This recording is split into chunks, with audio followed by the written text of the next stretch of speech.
right? Social networks and all this phenomenon. Do you think it's here to stay? What are your thoughts about? Well, in my mind, the more I learn about it, the more it seems like it's going to change how businesses work inside themselves and with their customers. I think in very profound and deep ways.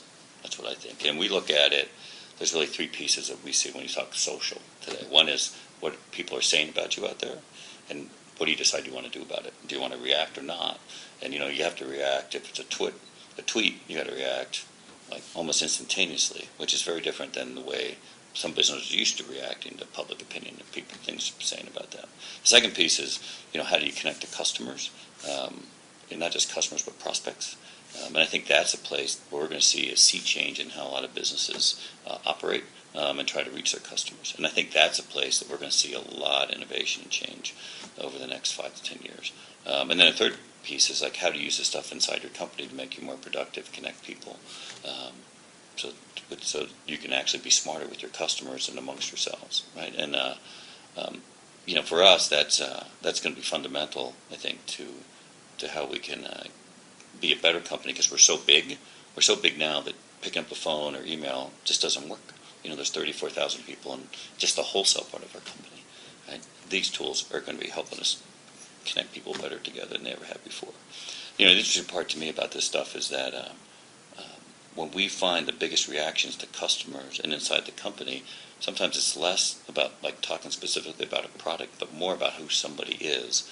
And you're really trying to engage people, right, and create some emotional attachment, which is, honestly very different, I think, to how many people in the company have thought, besides perhaps your marketing and brand people. And you really got to bring that emotional attachment inside your company across everybody now. So it's going to be very exciting next 5 years.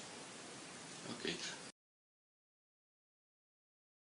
What do you think are the main problems or hurdles that you are going to find in front of us? Well, I think the big problem is, when I think of my own company, it's the uncertainty around what it means. Right? So uncertainty means risk to a lot of people. We're a bank.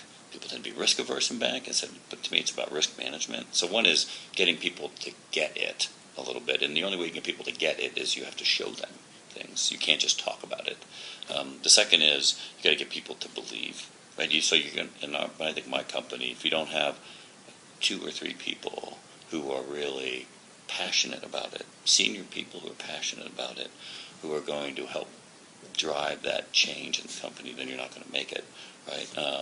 And then I do think there's this piece about how it fits into how you just do things naturally. We never used to use email. Like 25 years ago, what was email? Right? Now, like, people say they can't live without it.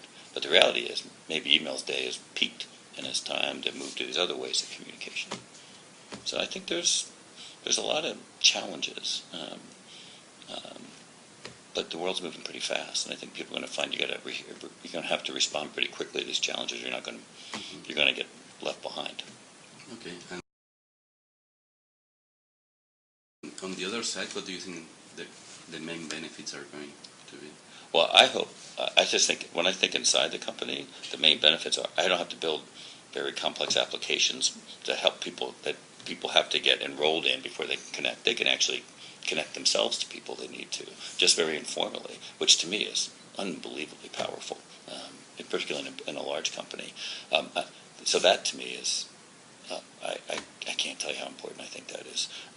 And then I think with customers, part is like bringing our customers together so they can talk about us without us having to talk to them. I've always found your customers talking about you is the best thing you can possibly have, because they're going to know exactly what really works, and they're going to know what doesn't work, or what they don't like, or what they'd like to change, or what they'd like to see. And the more you get them talking amongst themselves, and you become parts of those conversation streams, you're going to learn a lot about yourself. And so in a sense, it has almost nothing to do with selling, and then everything has everything to do with it. So it's a lot of opportunity ahead.